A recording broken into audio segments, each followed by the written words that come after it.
Jimmy Akin's Mysterious World is brought to you by the Star Quest Production Network and is made possible by our many generous patrons. If you'd like to support the podcast, please visit sqpn.com/give. A little bit ago on Jimmy Akin's Mysterious World. Beginning in late 1968, a serial killer began terrorizing the San Francisco Bay Area. He called himself the Zodiac. In addition to killing people, he carried on an extensive correspondence with various newspapers and individuals. He sent taunting letters and cards that dared the police to catch him. He issued threats that terrified the community, and he sent cryptograms that, when decoded, described a bizarre set of beliefs. This all made the Zodiac arguably the most famous solo serial killer in American history. And what's the overall structure for the series we'll be doing on the Zodiac? Today, we'll be looking primarily at the canonical crimes, and then next week we'll look more at his literary career. Eventually, we'll come back and do a third episode on Zodiac's undiscovered early career. Then finally, we'll do a fourth part where we look at the suspects for who Zodiac may have been and see what we can conclude about him. You're listening to episode 356 of Jimmy Akin's Mysterious World, where we look at mysteries from the twin perspectives of faith and reason. In this episode, we're talking about the hidden victims of the Zodiac Killer. I'm Dom Bettinelli, and joining me today is Jimmy Akin. Hey, Jimmy. Howdy, Dom. In the late 1960s and early 1970s, the Zodiac Killer terrorized the San Francisco Bay Area. We've already discussed his canonical crimes as well as the correspondence he carried on with the police and newspapers. But today we're going to be discussing the possibility that he had an early, undiscovered criminal career. Did he commit crimes before he became the Zodiac? If so, who were his likely victims? Or did he just launch himself into the world as a fully formed master criminal? That's what we'll be talking about on this episode of Jimmy Akin's Mysterious World. Jimmy, how will we be looking at this mystery? As always on the show, we're going to be keeping things clinical, so I promise we will not try to make this super scary.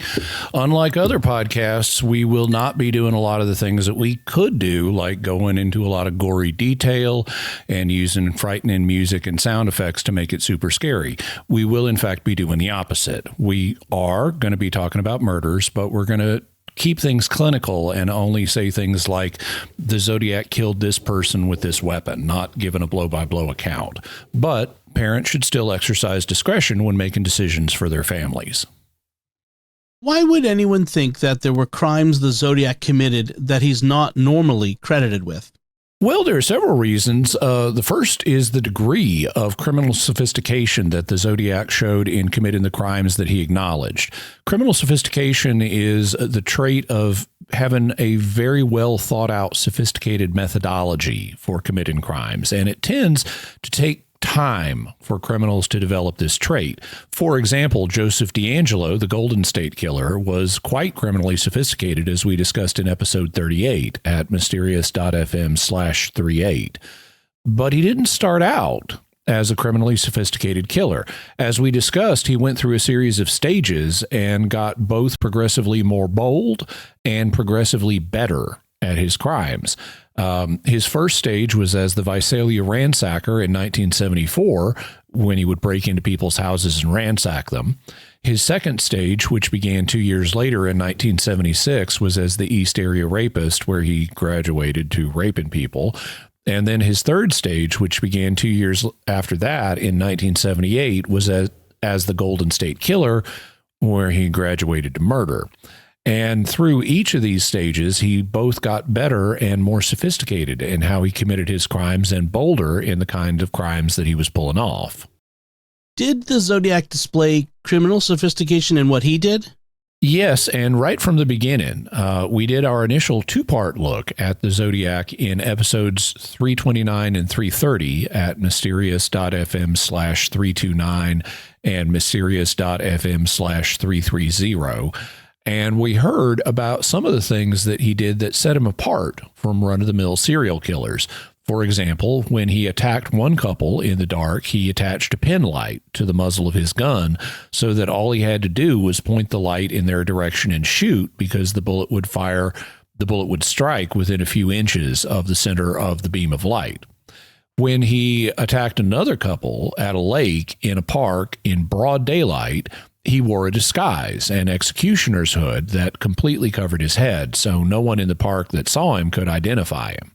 He also had an elaborate story about being an ex-con who just wanted money to get down to Mexico to keep the couple from realizing that he was planning on killing them. And he had brought pieces of pre-cut clothesline with him. He had the female tie up the male. Then he tightened the bonds because the female had left them loose. And then he tied up the female himself. He tricked one woman he killed into thinking that her car was broken down. He then pretended to fix it, but said he couldn't and offered her a lift. He then walked with her to a secluded spot where he killed her. And he tricked another woman who survived into getting into his car by warning her that her car was broken when it wasn't. He then pretended to fix it, but actually damaged it, and then offered her a lift when it did begin to have problems. Zodiac also taunted the authorities with messages written in complex ciphers, some of which are still unsolved. And he basically got away with his crimes because he committed the first crime we covered last time in 1966, and he evaded capture for it for a period of at least 59 years. And he's probably dead at this point, so he probably got away with them altogether. This contrasts with the fact that in the 1960s, the clearance rate on homicide cases was around 90%. So Zodiac's situation was nothing like the behavior of a normal serial killer. He displayed remarkable criminal sophistication and success, and he displayed it right from the beginning in 1966, which would suggest that he had a prior career in which he became criminally sophisticated, just like the Golden State Killer did. Are there any other reasons to think he had an earlier criminal career? Yes, he said that he did. The woman he killed in 1966 was named Cherry Jo Bates, and he killed her in Riverside, which is in Southern California, not up in the Bay Area. And after it was proposed that the Zodiac had been responsible for her death, he wrote a letter to the Los Angeles Times in which he said, "I do have to give them credit for finding my Riverside activity, but they are only finding the easy ones. There are a hell of a lot more down there." So Zodiac said that there were more murders that he had committed in Southern California. Should we really trust him when he says that, though? How do we know he wasn't just lying to inflate the number of people he'd killed and make himself seem like more of a threat? The argument against taking him seriously, other than that serial killers can lie, is that the Zodiac would put numbers at the bottom of his letters that seemed to be claims about the number of people he killed, or at least the number of people he'd attacked. And these numbers grew notably with time. They eventually reached the number 37 by the time he wrote his last letter as the Zodiac, but he hadn't been known to have killed anybody for several years, and yet the body count kept going up.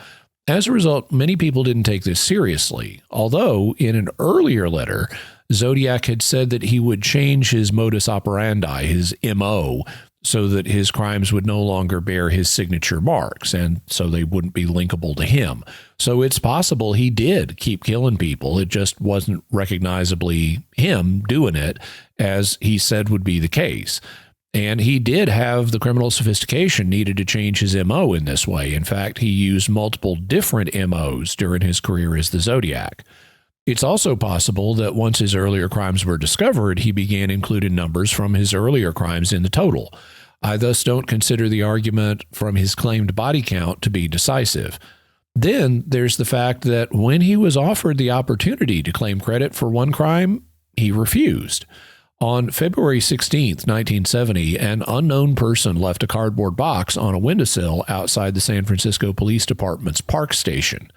Inside the box was a pipe bomb, and when it went off, it injured 9 police officers, one of whom died. People wondered if the Zodiac may have been responsible. However, in April, Zodiac sent a letter in which he said, "I am mildly curious as to how much money you have on my head now. I hope you do not think that I was the one who wiped out that blue meanie with a bomb at the cop station, even though I talked about killing school children with one. It just wouldn't do to move in on someone else's territory. But there is more glory in killing a cop than a kid, because a cop can shoot back.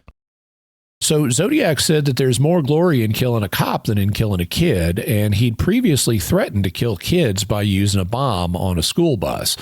But he says that he did not kill the policeman who died from the bomb at the police station. If Zodiac were interested in claiming credit for other people's crimes, he would have claimed credit for this one, as it would be both more glorious than some of his proposed crimes, and that it would help keep his reign of terror going and further inflate his body count. So regardless of what one thinks of his overall body count at the bottom of his letters, we have evidence that Zodiac did not claim credit for specific crimes that he did not commit. There were actually a bunch of similarities between the Sherry Joe Bates killing and the later Zodiac crimes, as we heard in episode 330. So this is a very plausible identification. And Zodiac said that there were others down in the Southern California area, too, that he was willing to claim credit for.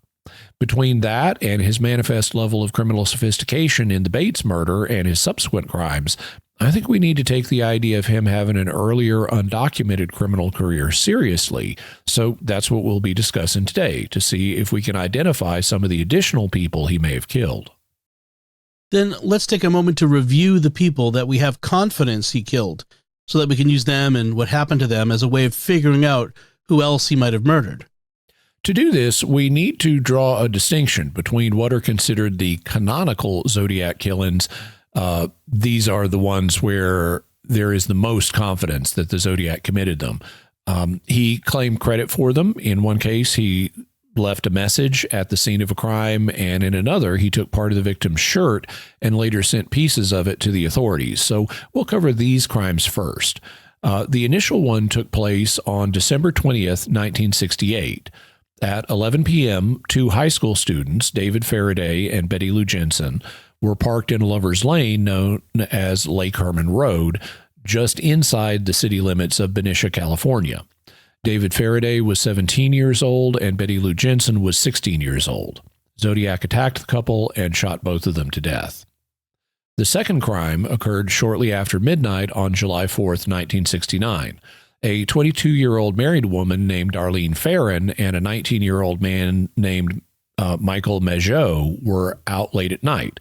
They were at another lover's lane in Blue Rock Springs Park in Vallejo, California, near Lake Herman Road, where the first crime had been committed. Zodiac pulled up behind them, got out of his car, and shot both of them. Darlene Farron would die, but Michael Mageau survived. But before he knew this, Zodiac called the Vallejo Police Department and took credit for the crime. He said he killed both Farron and Mageau. He also took credit for the previous killing of David Faraday and Betty Lou Jensen. The third crime occurred on September 27th, 1969. On this day, two college students, 20-year-old Brian Hartnell and 22-year-old Cecilia Shepard, were having a picnic at Lake Berryessa in Napa County, California. Around 4 p.m, Zodiac appeared wearing an executioner's hood and claimed to be an escaped criminal who needed money to get to Mexico. He then had Cecilia tie Brian up. He himself tied Cecilia up, and then he proceeded to stab both of them. Cecilia would perish, but Brian would survive. But before he knew that, Zodiac left a message on the door of Brian's car. He wrote on it with an ink pen, claiming credit for all three attacks. The final of the canonical crimes occurred on October 11th, 1969 in downtown San Francisco. Around 9:40 p.m., Zodiac got into a cab being driven by 29-year-old Paul Stein. When the cab arrived at the destination Zodiac had indicated near the Presidio, he shot Stein in the back of the head, killing him. He then wiped down the cab, took part of Stein's shirt, and escaped into Presidio Park. Afterwards, he wrote a letter that included a piece of the shirt and claimed credit for the killing. The canonical crimes thus consist of 4 attacks on 7 people, 5 of whom died, though 2 of the men, Mike Mageau and Brian Hartnell, survived. If those are the canonical crimes, what about the suspected victims that we covered when we did our previous two-parter?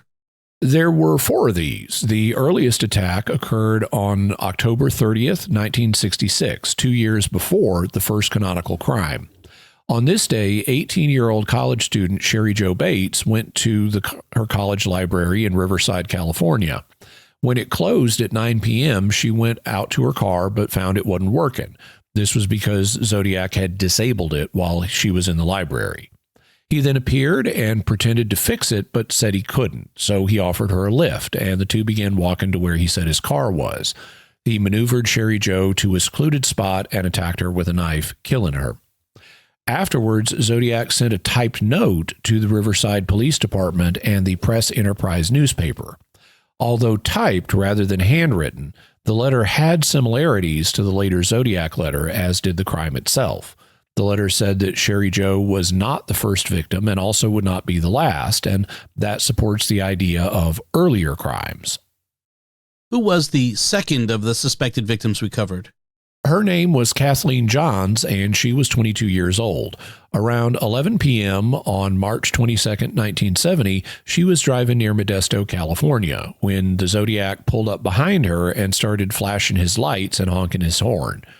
Kathleen was driving an old car and thought the other driver might be trying to signal her of a mechanical problem with her car.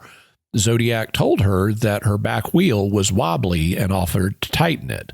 But when she started driving again, her wheel was dangerously loose and it only had 2 of its 5 lug nuts still on it.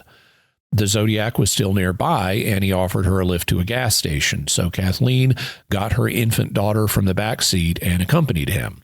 But Zodiac passed the gas station and drove around for nearly 2 hours, telling Kathleen he was going to kill her. Eventually, he turned the wrong way onto an interstate exit ramp and had to stop his car. Kathleen took her daughter and jumped out, ran into a nearby field, and hid. Zodiac got out and started looking for her with a flashlight, but a trucker stopped to see what was going on, causing Zodiac to get back into his car and flee. Kathleen's car was later found burned, apparently by the Zodiac in frustration. Kathleen reported what happened to the police, and while at the police station, she saw a police artist sketch of the Zodiac and immediately identified him as the man who had kidnapped her. A few months later, in July 1970, the Zodiac sent a new letter acknowledging that he had kidnapped Johns. He said, "This is the Zodiac speaking. I am rather unhappy that you will not wear some nice Zodiac symbol buttons, so I now have a little list, starting with the woman and the baby, that I gave a rather interesting ride for a couple hours one evening a few months back that ended in my burning her car where I found them." So we have confirmation both from her and from him that Zodiac was responsible. Who was the third victim we covered? His name was Richard Raditich, and he was 25 years old. He was a police officer in the San Francisco Police Department, and he was shot to death at around 5:25 a.m. on June 19th, 1970, while sitting in his cruiser writing a parking ticket.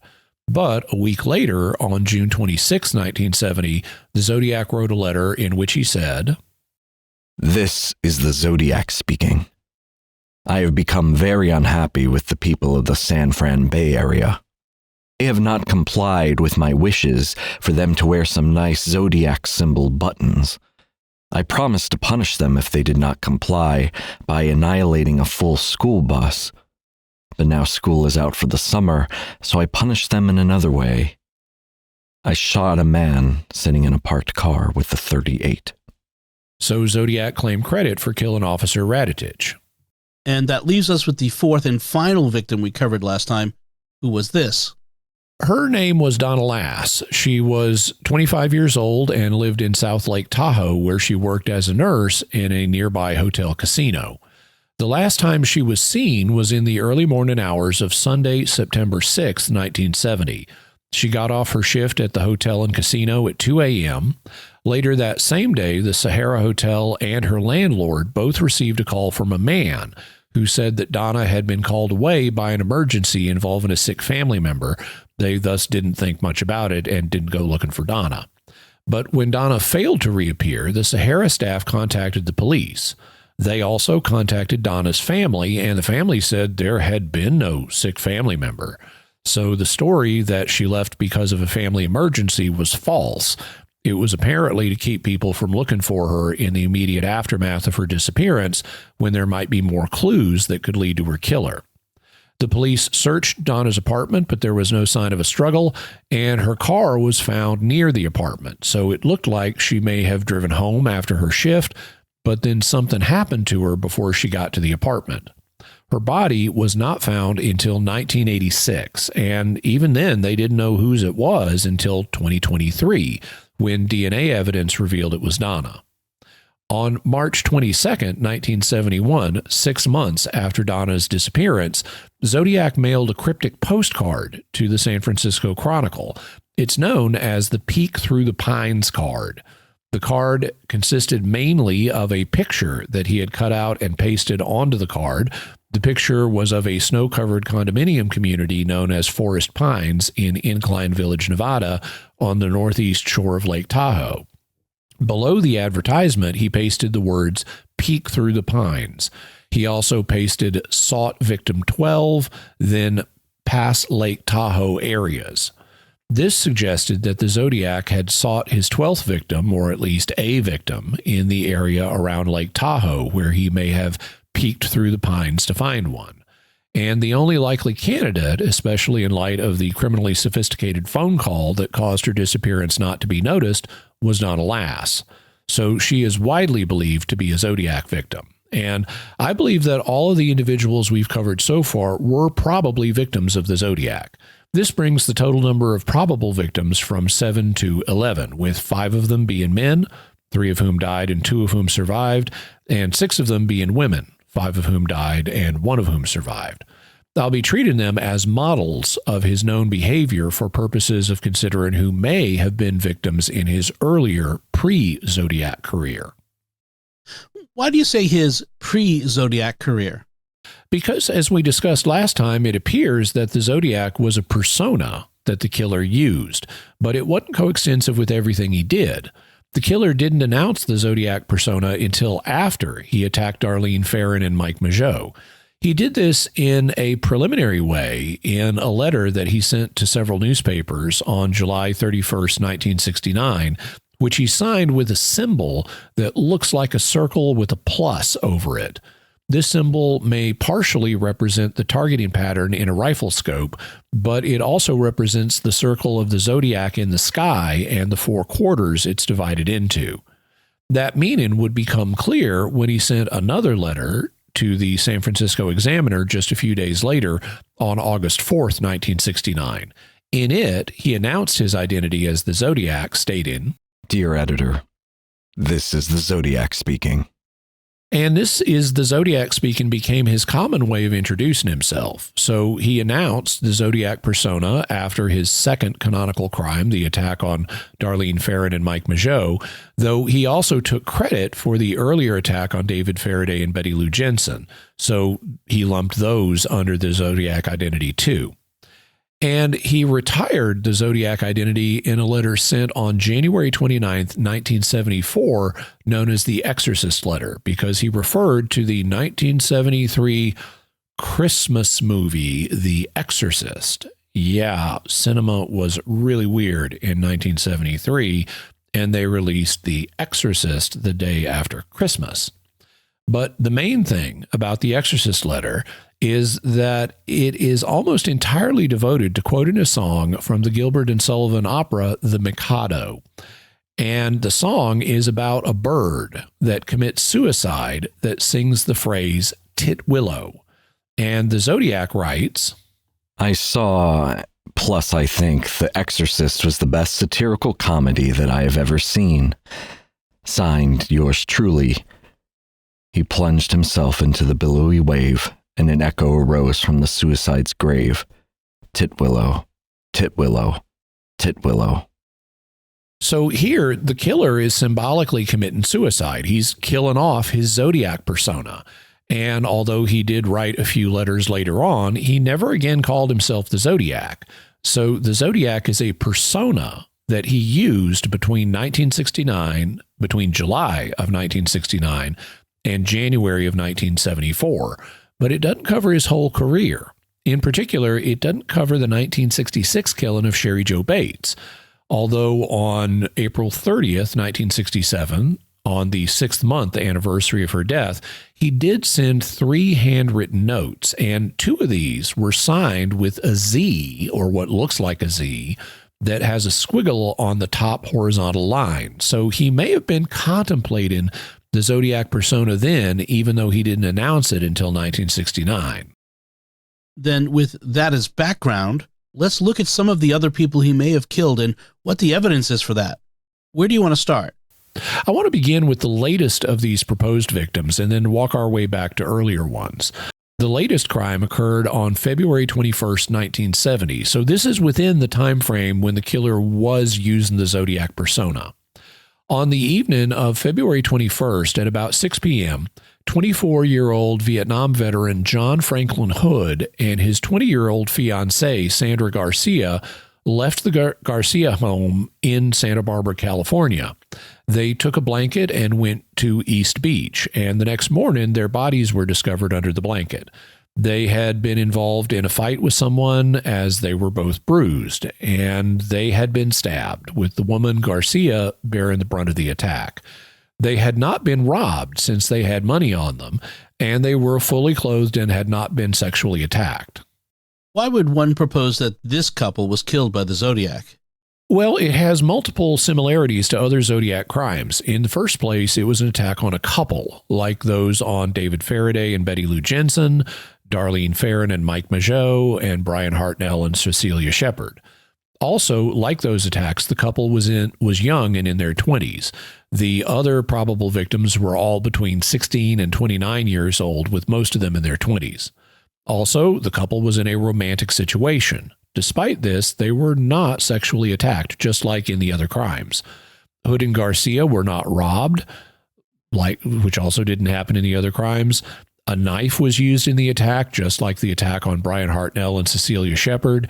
And the female, Garcia, bore the brunt of the attack, which suggests that the killer was more motivated to do in women than men, as suggested by the fact that the Zodiac managed to kill 5 of the 6 women he attacked, but only 2 of the 5 men.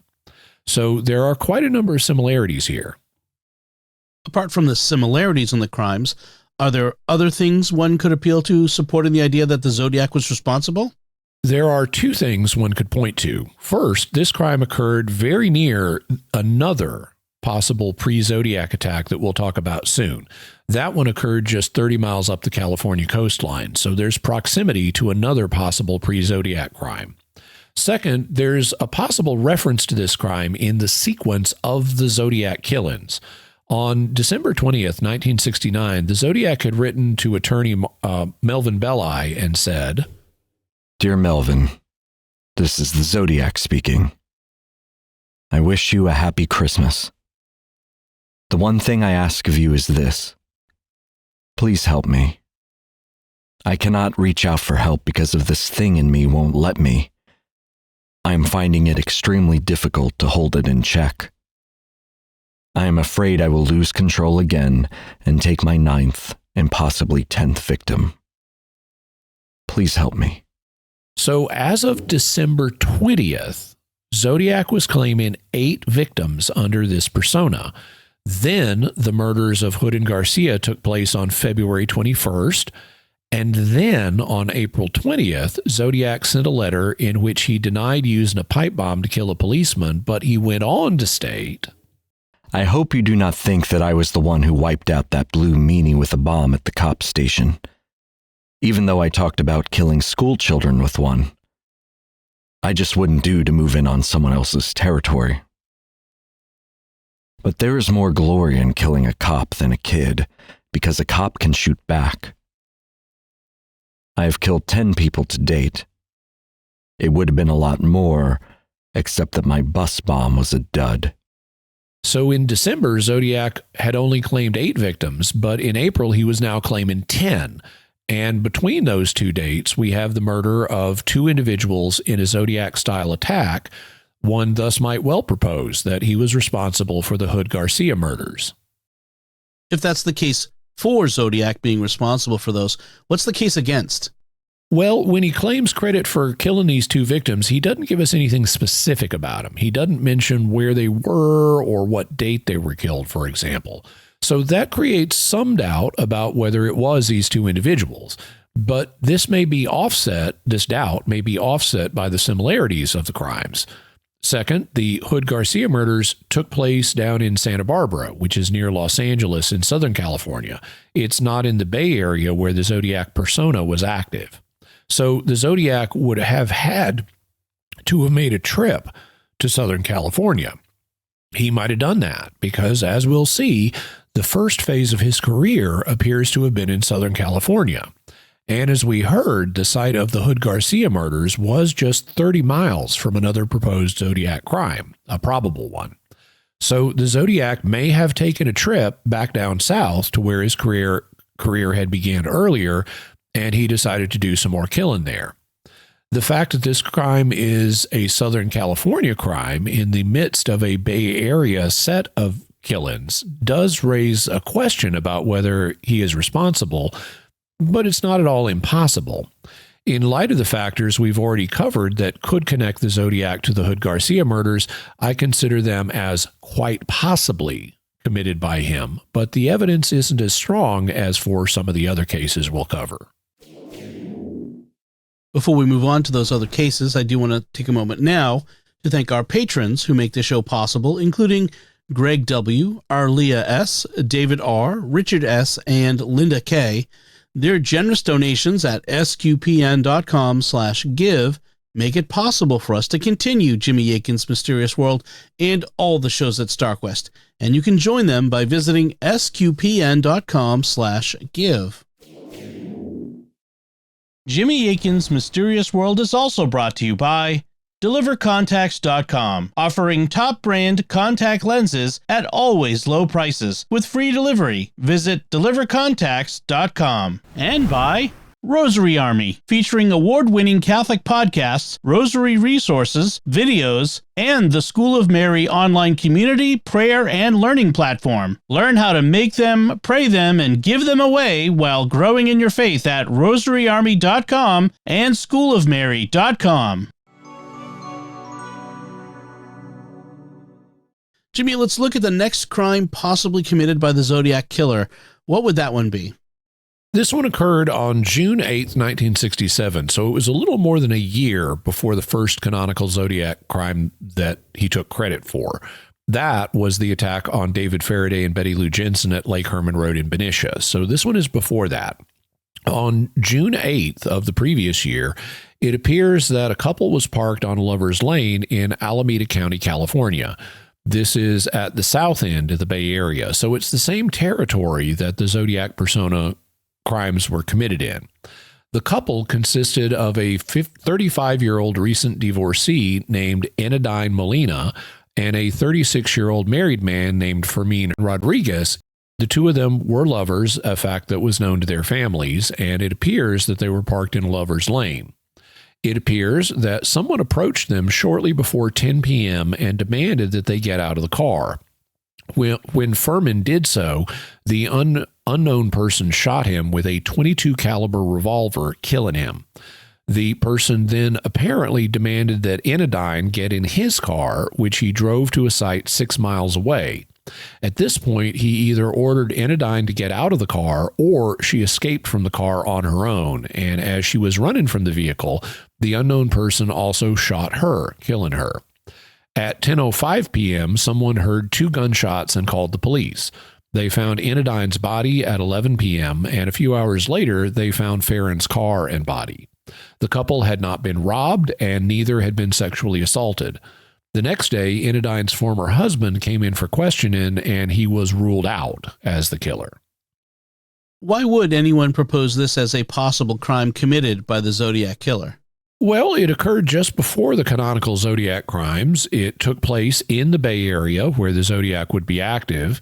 It involved a couple parked at a Lover's Lane, just like the Faraday-Jensen murders and the Farron-Mageau murders, and similar to the Hartnell Shepard attack. Even though they weren't parking, they were in a romantic situation. The motive was not robbery or rape. The couple was shot with a .22 caliber weapon, and this was a weapon of choice for the future Zodiac. So we do have similarities to the Zodiac crimes. If that's the case for the future Zodiac being responsible for this crime, what's the case against? First, the victims were older than Zodiac's typical victims. As we mentioned, they ranged in age from 16 to 29, but Molina and Rodriguez were 35 and 36. However, I don't consider this at all decisive because what the Zodiac was doing was prowling lovers' lanes and killing people he found. It's normally people in their teens and 20s who park in such areas, but that doesn't give us specific evidence that the killer was targeting people based on their ages. Furthermore, this was almost 10 o'clock at night, and in the dark, it can be hard to tell someone's age. So even if that was the criterion for the killer, he might have attacked Molina and Rodriguez anyway. It's only a 7-year gap between the ages. And the killer may just not have been that good at telling the ages of people with a Hispanic background, since the increased level of melanin in the skin means that they could appear younger than someone of European ancestry, since melanin is a protectant against premature aging of the skin due to sun rays. I think that we can further challenge the idea that age was a notable factor for the killer, since there were other situations in which he tried to kill someone without having a good idea of their age first, like when he killed 29-year-old cab driver Paul Stein, because you have to kind of take the luck of the draw with how old your cab driver is. And when he tried to kill Kathleen Johns, so she was only 22, but he got her to pull over late at night, and in the dark, he probably couldn't tell more than just that she was a young woman, but he didn't have a firm idea of her age. So I don't think that the age argument has that much weight. Are there other factors that would weigh against this being committed by the future Zodiac? One is that there were some suspicious events leading up to this pair of murders. According to an article that we'll have a link to, detectives investigating suspicious events in the run-up to the double murder. Investigation of the 2 June 8 murders in Sunol has disclosed that each of the victims had been followed several times by an unidentified driver. Each also received mysterious phone calls over a period of many months, according to reports from Alameda County Sheriff's deputies. The daughter of Molina told detectives the family had been receiving disturbing telephone calls at her mother's residence since July. She said that whoever called didn't speak and that all that could be heard over the phone was heavy breathing. The daughter said the calls usually were made between 10 and 11 a.m. or between 7 and 8 p.m. and that her mother was usually not home when they were received. Detectives also reported that the daughter told them that she had overheard her mother say that a car followed her when she was out. Substantially, the same story was given detectives by Mrs. Lydia Rodriguez, widow of Fairman Rodriguez, who was found murdered in his car parked along Vallecitos Road. Mrs. Rodriguez said her husband had also complained about a car following him. On another occasion, she said, her husband had told her he had seen the strange car parked in front of his house, but could not describe the driver. So this makes it sound like the selection of the victims might not have been random in this case, since both reported being followed by a suspicious car, and Molina reported getting heavy breathing phone calls, which were a thing back before the day of caller ID. In any event, these facts made it sound like the killer knew the victims, which made Anodyne's former husband a likely suspect, though the police were able to eliminate him as a candidate. And what do you make of this argument? I think it has weight, but I don't think it's decisive. There are some indications that the Zodiac knew one of his canonical victims, Darlene Ferrin. This isn't certain, but she reportedly said things to Michael Mageau and others like her sister that could indicate that she was being stalked by a man who may have been the Zodiac. Also, her family got heavy-breathing phone calls after she was killed, so there's a similarity there too. I thus don't think it's impossible that the future Zodiac could have done this. However, I can also think of a couple of arguments against the future Zodiac being responsible.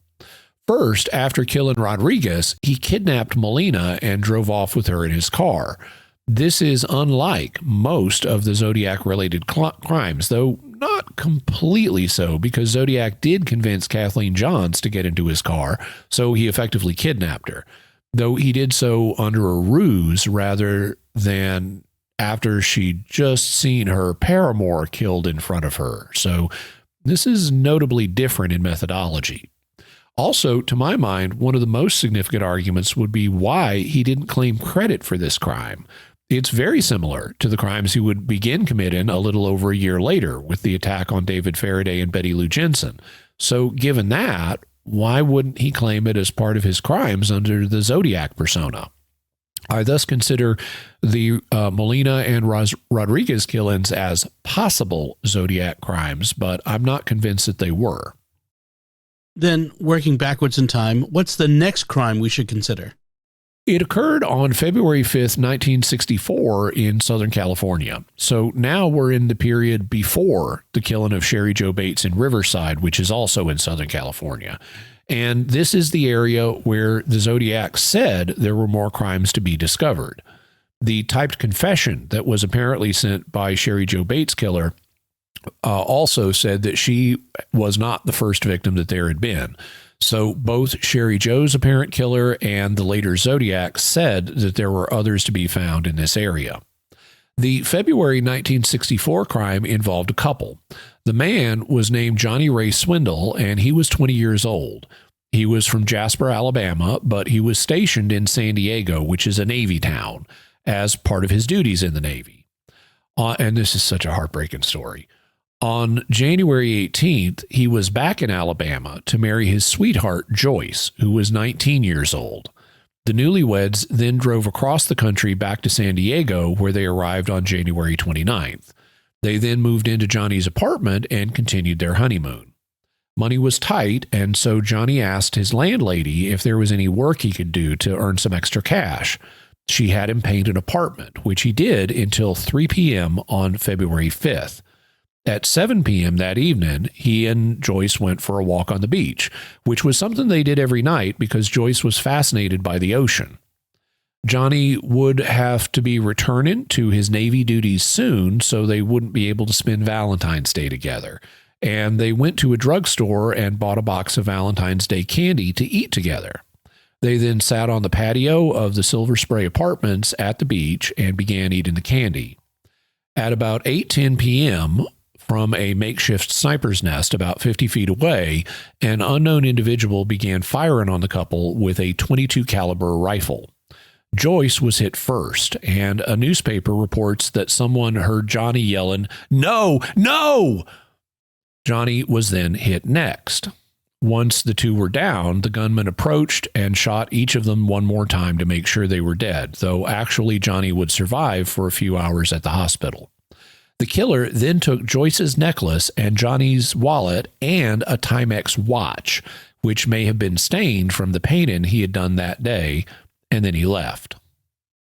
Okay, if that's the crime, then why would someone propose that the future Zodiac may have been responsible? Well, yet again, we have a couple in a romantic situation, like the Faraday-Jensen killings, the Faring-Mageau attack, and the Hartnell-Shepard attack.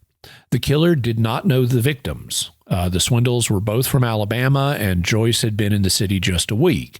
So this was a case of stranger murder, and the authorities concluded it was likely the act of a thrill killer. Because although the killer did take a few trinkets from the couple, these looked like an afterthought or trophies that he were taking. They weren't a motive for killing two otherwise unknown people, since they couldn't be expected to be carrying anything valuable. And double homicide is a very serious crime that will get you jailed forever or even executed. And you don't want to risk that over just small change. The weapon in this case was a .22 caliber weapon, and the Zodiac was known to use .22 caliber weapons, as he did in the Faraday-Jensen killings. And there is another connection to a Zodiac-linked crime. You'll recall that the Swindles killer took Johnny Ray's Timex watch, which may have been splattered with paint because of the apartment he had been painting that day. Well, one of the things that was found at the site of Sherry Jo Bates' 1966 murder in Riverside was a paint-splattered Timex watch that had a black band that was broken away from one side of the watch face. It was proposed that Sherry Joe ripped the killer's wristwatch off during the struggle with him. It's also been suggested that the killer may have deliberately left it there as a bit of misdirection, since it wasn't actually his watch. Either way, though, the presence of a paint-splattered Timex watch at both sites is quite striking.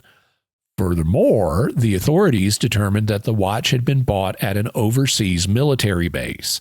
And as a radio man in the Navy, Johnny Ray had been deployed overseas and could have purchased the watch while he was deployed. So this may be a quite significant connection, and I owe this insight to Michael Cole and his excellent 3-volume work, Zodiac Revisited. Okay, if that's the case for the future Zodiac being responsible for this killing, what's the case against it? One could point to the fact that it occurred in Southern California rather than the Bay Area, but we've already seen a plausible Zodiac-linked crime in Riverside in the Sherry Joe Bates murder. The Zodiac confirmed that he was responsible for that one, and he said there were more in the area to be discovered. Also, the confession that Sherry Joe Bates' killer sent said that she was not the first victim, so I don't consider this to be a significant objection. In light of all this, I think that it is probable that the future Zodiac was responsible for the killing of the Swindles. Then what's the next crime we need to consider? It took place the previous year on June 4th, 1963, and it also involved a couple. The man was Robert Domingos, age 18, and the woman was his fiancée, Linda Edwards, age 17. The two of them were seniors at Lompoc High School in Lompoc, California, which is in Santa Barbara County in Southern California. Now, Robert and Linda were scheduled to graduate on June 6th, but 2 days before that, they participated in a local high school tradition known as Ditch Day. On Ditch Day, seniors who were about to graduate would skip class, thus ditching school, and they'd participate in a fun activity instead. The school had actually embraced Ditch Day and arranged to have the seniors vote on what activity they wanted to do. It also supplied buses to take them to the activity. This year, the school designated June 4th as Ditch Day, and the students voted to go to a local beach. But Robert and Linda decided to have their own celebration of Ditch Day, and they went to a different beach in Gaviota State Park. They had planned to go there with a couple of friends, but the friends couldn't make it, so Robert and Linda were alone on the beach.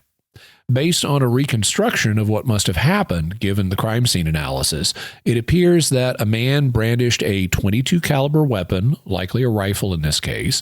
He then took out some lengths of pre-cut rope and told Linda to tie Robert up. However, Robert got out of his bind-ins and a fight with the attacker ensued. Both Robert and Linda ran for it, and the attacker shot them as they were doing so. He then approached them and shot both of them one more time as a coup de grace. The attacker then dragged Robert's body into a nearby shack that was 20 feet away. He placed Linda's body on top of Robert's. At some point, he also put 4 boxes of ammunition in the shack, and he then tried to burn down the shack by setting fire to the blanket it had as a doorway. He was unsuccessful in this effort, so the cabin was still there when the authorities began going over the site the next day. If that's the crime, why would someone propose that it may have been committed by the future Zodiac? Well, this was another case of stranger murder, and neither robbery nor rape was a motive. Once again, the targets were a couple in a romantic situation, just like the Faraday-Jensen murders, the Farron-Mageau attack, and the Hartnell-Shepard attack. The ammunition used was also the same one used in the Faraday-Jensen murders, and this crime bears startling similarities to the Hartnell-Shepard case. In both instances, the killer showed up brandishing a gun, he brought pre-cut lengths of rope with him, and he had the female tie the male up.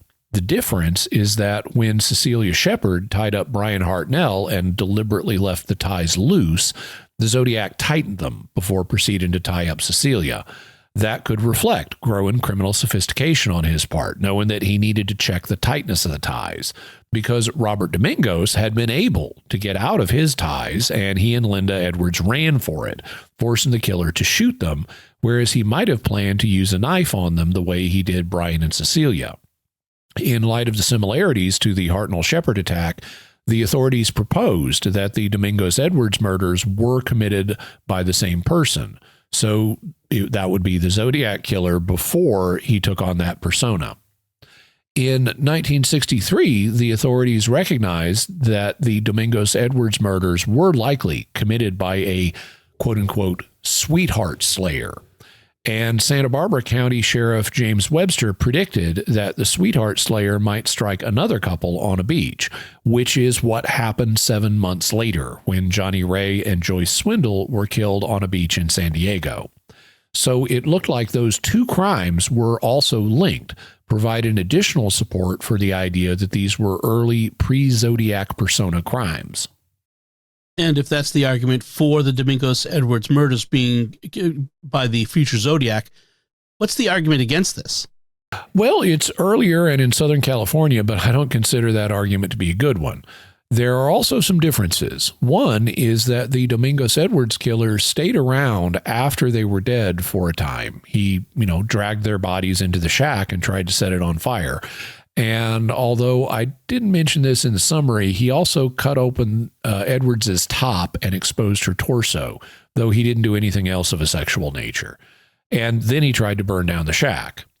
While these are differences, I don't think they're particularly strong counter-arguments. Zodiac did sometimes stay at crime scenes, at least briefly. After the Hartnell Shepard attack, he stayed long enough to write a message on the door of Brian Hartnell's car. And after shooting Paul Stine, Zodiac stayed long enough to wipe down Paul Stine's cab and take part of his shirt, so he could do things at crime scenes after he made his attacks. He didn't just always leave immediately. When it comes to the open top, this could have been part of his fantasies that he decided not to indulge in at crime scenes later on. He may have simply decided not to keep doing that, either because it took time or the one time he did indulge this, it was when he had the bodies out of sight in a shack, or because it could become a signature that the authorities could use to link him to other crimes. And when it comes to trying to burn down the shack, Zodiac did commit arson at another crime scene. Namely, after Kathleen Johns escaped, he went back to her car and torched it. And the Domingos-Edwards killings were committed earlier and may have been one of his first crimes before he was as sophisticated as he later came to be. So I don't think that the differences are enough to provide a strong counter-argument to the future Zodiac being responsible. And given the similarities, and particularly the similarities to the Hartnell Shepard attack, I think it probable that he was responsible. Then is that it? Are these all the cases we need to consider as possible pre-Zodiac crimes? Actually, there's one more, and it has only emerged in the last few years. Specifically, it emerged in February 2020, just before COVID hit. The cold case murder of a taxi cab driver in Oceanside could be tied to the Zodiac Killer. Cab driver Ray Davis was murdered in 1962, and if there's a connection, he would be the Zodiac Killer's first known victim. The similarities were first discovered by an Oceanside historian who spoke to News 8 for this True Crime Files report. And there you can see the original newspaper article, Oceanside Cabbie Slain. Oceanside is an upscale part of the San Diego metropolitan area, so it's the same area that Johnny Ray and Joyce Swindle were killed, although they died in the Ocean Beach community rather than the Oceanside community. Here's how the crime went down. On April 9th, 1962, an unknown man called the police and said, "I'm going to pull something here in Oceanside, and you'll never be able to figure it out."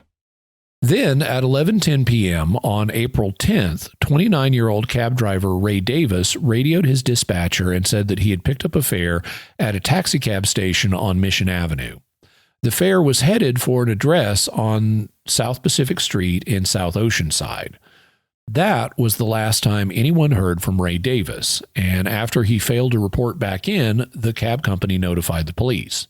They went to South Pacific Street and discovered both the cab and the body of the cab driver.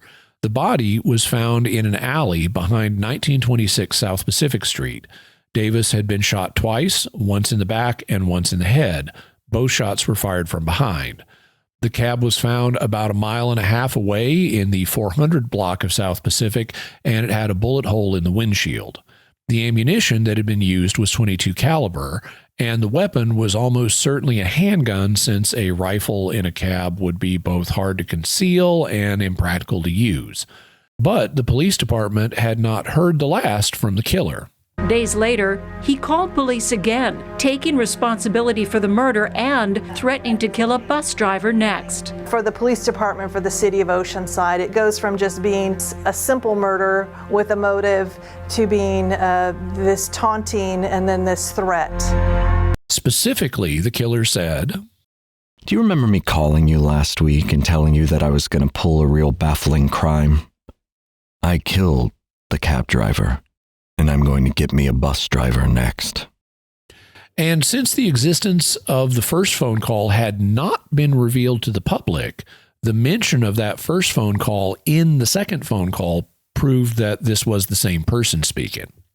Based on what I've been able to learn about the case, I would reconstruct it this way. On April 9th, the killer calls the police and says he's going to commit a crime in Oceanside that they will never solve. On April 10th, he gets into Davis's taxi at the taxi stand on Mission Avenue. He has Davis drive him to 1926 South Pacific Street, where he shoots him twice from behind. A third shot is also fired in the cab, this one puncturing the windshield. The killer then rolls Davis's body out onto the pavement of the alley. He gets in and drives the cab 1.5 miles north to the 400 block of South Pacific, which is about a 5-minute drive. He abandons the cab, and then a few days later, he calls the police back, takes credit for the crime, and says he'll kill a bus driver next. The authorities then used servicemen from Camp Pendleton to guard the bus stops in Oceanside, and that threat was never carried out. If that's the crime, then why would someone propose that the future Zodiac was responsible for it? Well, it has obvious similarities to the Zodiac slaying of Paul Stein in San Francisco. Both Ray Davis and Paul Stein were cab drivers who were shot in their cabs. They picked up a fare who had them drive somewhere and then shot them. That much doesn't indicate the Zodiac, because this is an occupational hazard for cab drivers, and those who get shot tend to get shot this way. What's more suggestive of Zodiac is that .22 caliber ammunition that was used. And what screams Zodiac is the fact that the killer called the police, as he did following the Farron Mageau attack and following the Hartnell Shepard attack. And in this call, he taunted the police, saying they'd never be able to solve the crime he was about to commit, meaning they'd never catch him, which is like how the Zodiac repeatedly taunted the police and said that they'd never catch him because he was crack-proof. Then, after the crime was committed, he phoned the police again, once more like he did following the Mageau Farron and Hartnell Shepard attacks.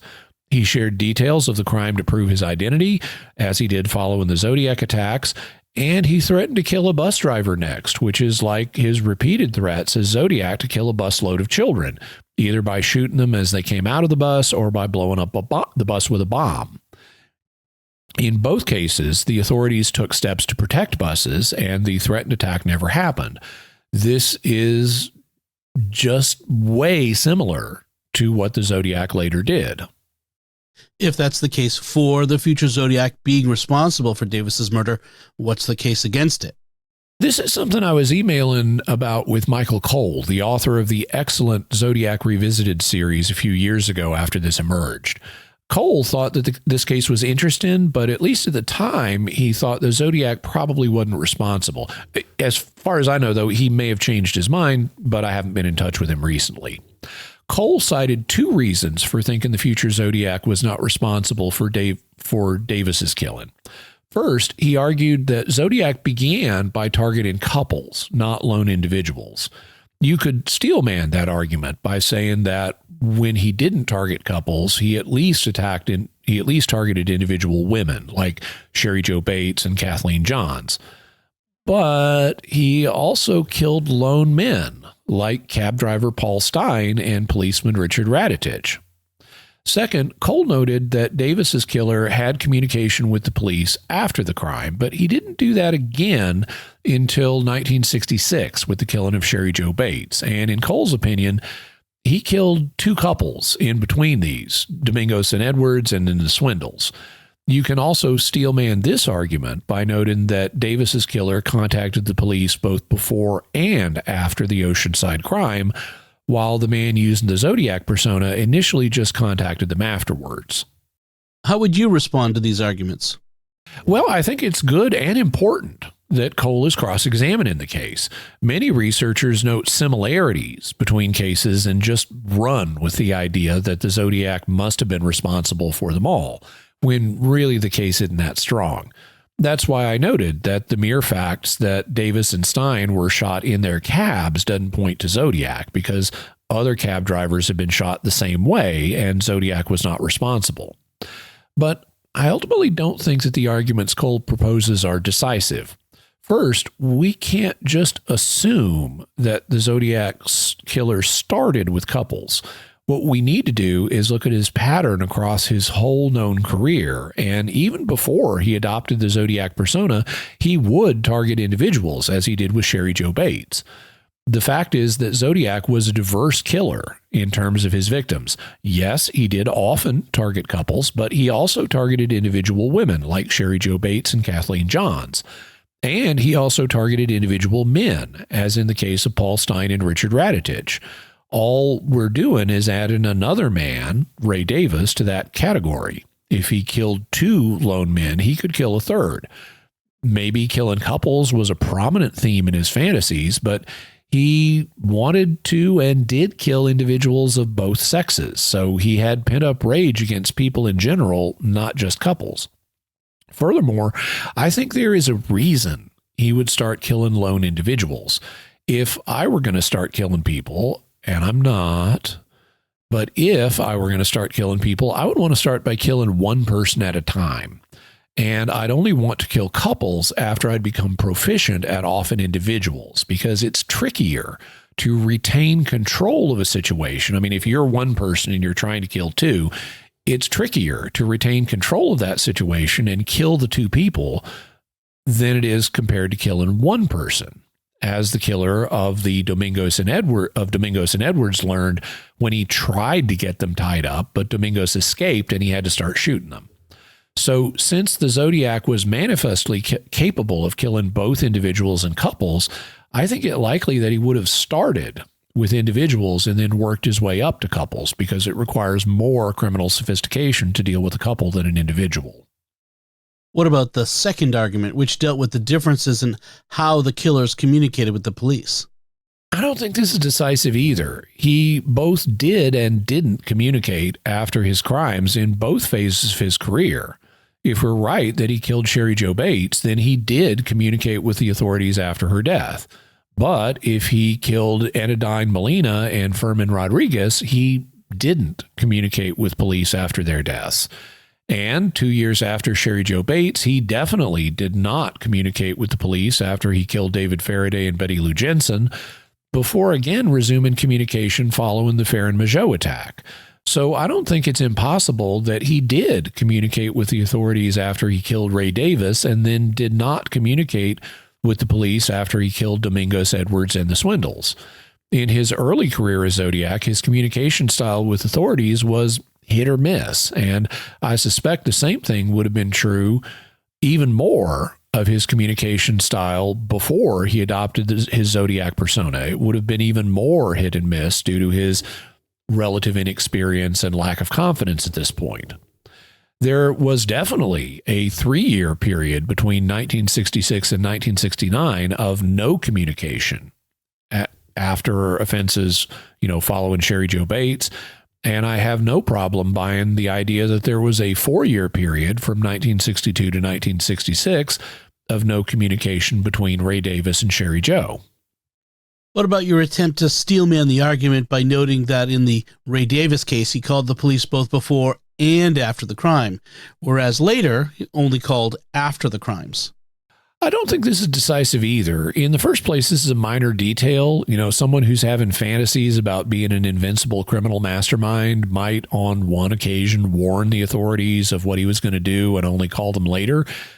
Furthermore, he might conclude that giving warnings ahead of time might not be a good idea, and he might eliminate this practice as he grew in criminal sophistication. However, I think that his later career is really mixed. After he adopted the Zodiac persona, he communicated with the police a lot, both by, and newspapers too, both by phone and by letter. And in that stream of communications, he would both take credit for past crimes and threaten future ones, like when he threatened to shoot children as they came out of the school bus. He even provided detailed electrical diagrams of the bombs that he said he would use to blow up school buses. So the Zodiac really did warn about future crimes, and in more detail than the initial 1962 phone call, which only said that there would be a baffling crime that they wouldn't be able to solve. No details about what the crime would consist of. I thus think that my steel man of the argument is unsuccessful, and in light of all the other factors we've considered, I think it very likely that the future Zodiac was the killer of Ray Davis, who would be his first and earliest known victim. Is there anything else we should know about the killing of Ray Davis?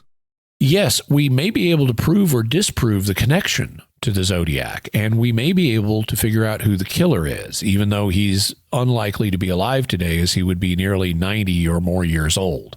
The reason is that DNA technology did not exist in the 1960s, so killers back then did not take account of it, no matter how criminally sophisticated they were. Well, we apparently have DNA from the Zodiac, as we'll discuss in our next episode on him. And as Christy Hawthorne, the historian who discovered the possible link to the Ray Davis case, writes on her blog, there may be DNA evidence. The murderer pulled Davis's lifeless body out of the front seat of the cab by his belt loop, but it is unknown if the evidence is sufficient to create a profile. So we may or may not have DNA that would let us establish whether the Zodiac and Ray Davis's killer were the same person. And via the kind of genetic matching that caught the Golden State Killer, we may be able to learn the identity of both the Zodiac Killer and the killer of Ray Davis, whether or not they're the same person. Based on the additional victims that we've covered in this episode, what would they do to the Zodiac's overall body count? Well, there were 7 victims in the canonical Zodiac crimes. The deceased included David Faraday, Betty Lou Jensen, Darlene Ferrin, Cecilia Shepard, and Paul Stein. The survivors included Michael Mageau and Brian Hartnell. So 7 victims, 5 deceased, and 2 survivors. If we expand the list to the victims that the Zodiac took credit for, the deceased include Sherry Jo Bates, Richard Raditich, and Donna Lass, while the survivor was Kathleen Johns. This brings the total up to 11 victims, 8 deceased, and 3 survivors. If we add all of the victims we've mentioned in this episode, then we add to the list Ray Davis, Robert Domingos, Linda Edwards, Johnny Ray Swindle, Joyce Swindle, Enadine Molina, Fermin Rodriguez, John Hood, and Sandra Garcia, all of whom died, bringing the totals to 20 victims, 17 deceased, and 3 survivors.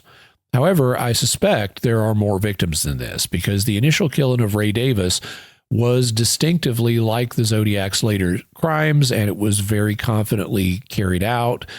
But if you're starting out on a murder career, you likely don't start by warning the police of an uncrackable crime. You likely kill at least one person, maybe more, before you work your way up to confidently taunting the police.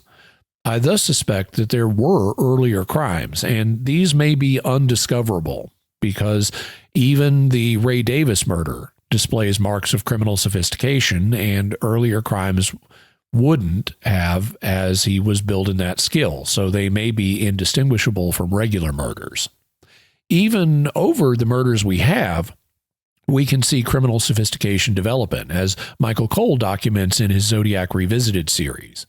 I also suspect that there may be additional undiscovered victims in his career as the Zodiac, particularly if he killed John Hood and Sandra Garcia in 1970. He didn't name them or give details, but he did say that he had killed 10 people, at least as the Zodiac, which was 2 more than the 8 he had previously acknowledged, and their deaths fell in the right time frame to be those victims. And he continued to claim more victims by increasing the body count numbers at the end of his letters. He may have also decided to start including his previous pre-Zodiac victims like Sherry Jo Bates and the other ones we've covered in this episode in the body counts. He may have reasoned, hey, after all, I killed all those people, so I may as well get credit for them, especially since they've now discovered my pre-Zodiac crimes. Counting the number of victims we've covered in this episode, we would be at 20, and that's not too far from the 37 he eventually claimed. Now, I don't know that he killed all the victims we covered in this episode. Some of them I only ranked as possible victims. Others I was more confident of. But there also could be victims that remain undiscovered, especially in light of the Zodiac's stated intent to change his modus operandi. So I don't know how seriously we should take his ultimate claim of 37 victims or 37 kills, but I do suspect that some of the victims that we've covered in this episode were his, and that there may be others besides these. Is there anything we could learn from this about who the Zodiac was? Well, I'll cite 2 things. The first comes from Michael Cole, and it has to do with where the future Zodiac was living during the Southern California phase of his career. After commenting on the Robert Domingos and Linda Edwards murders at Gaviota, Cole writes, With the next murders occurring 250 miles away in San Diego, it's unlikely that the man would have driven so far, roughly 5 hours, committed the crime, and returned to the area of his residence. A much more likely scenario, which is otherwise consistent with what we know about the crimes, is that the man resolved to commit these crimes some distance away from his actual residence from the outset, and then drove a considerable distance to both Gaviota and San Diego. As such, we should expect that the killer's residence, generally speaking, would have been somewhere between the two. Extending this line of thought to Riverside continues to make sense in that the town is located between Gaviota and San Diego from a north-south perspective, but it is further inland to the east. In fact, if we triangulate these 3 crime scenes, it is likely that the killer lived somewhere within the borders of this triangle, although probably not too close, perhaps 50 miles, to any of the crime scenes. This triangle includes the greater Los Angeles area, as well as other well-populated Southern California localities. This is quite clear in a map that Cole includes in the 3rd volume of his book. Gaviota is north of Los Angeles, Riverside is east of Los Angeles, and San Diego is south of Los Angeles. It's not only likely that between 1962 and 1966, the future Zodiac was living in this triangle.